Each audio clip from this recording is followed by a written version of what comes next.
Welcome to another Monday. We had several new releases this weekend that upon looking at the list, I was like, I couldn't care less about any of these. Don't get me wrong, the card counter with Oscar Isaac may have been brilliant, but its lack of a marketing campaign was not a brilliant strategy and my interest was not piqued.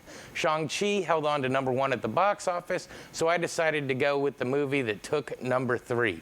Granted, this was also the easy route since it was also released on HBO Max, but James Wan tends to be brilliant when it comes to horror, so let's take a look at Malignant.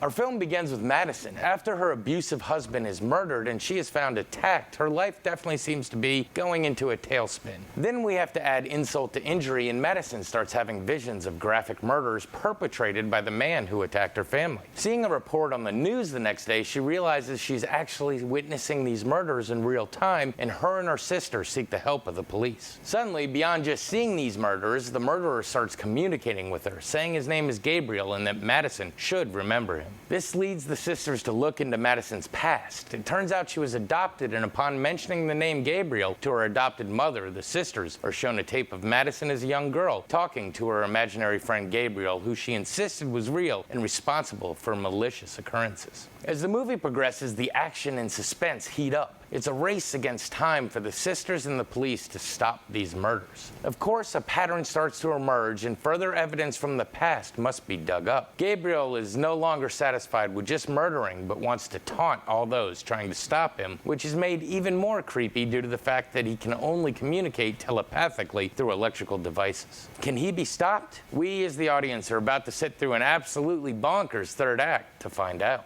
So, what to say about this one? First off, there's just something different about a James Wan horror movie. He's been all over the genre from Saw to The Conjuring, and once again, he shows that he knows how to play with your mind.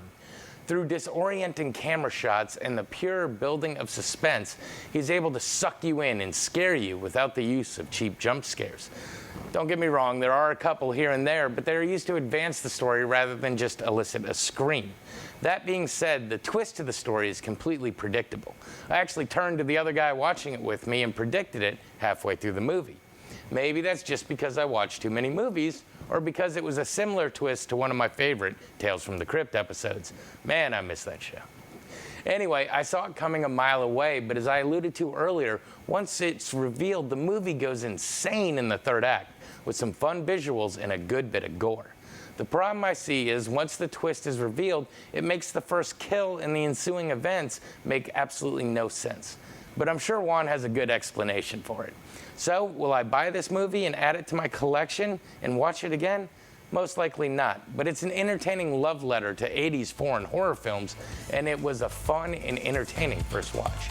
You could definitely do worse. This has been your Monday Movie Musing.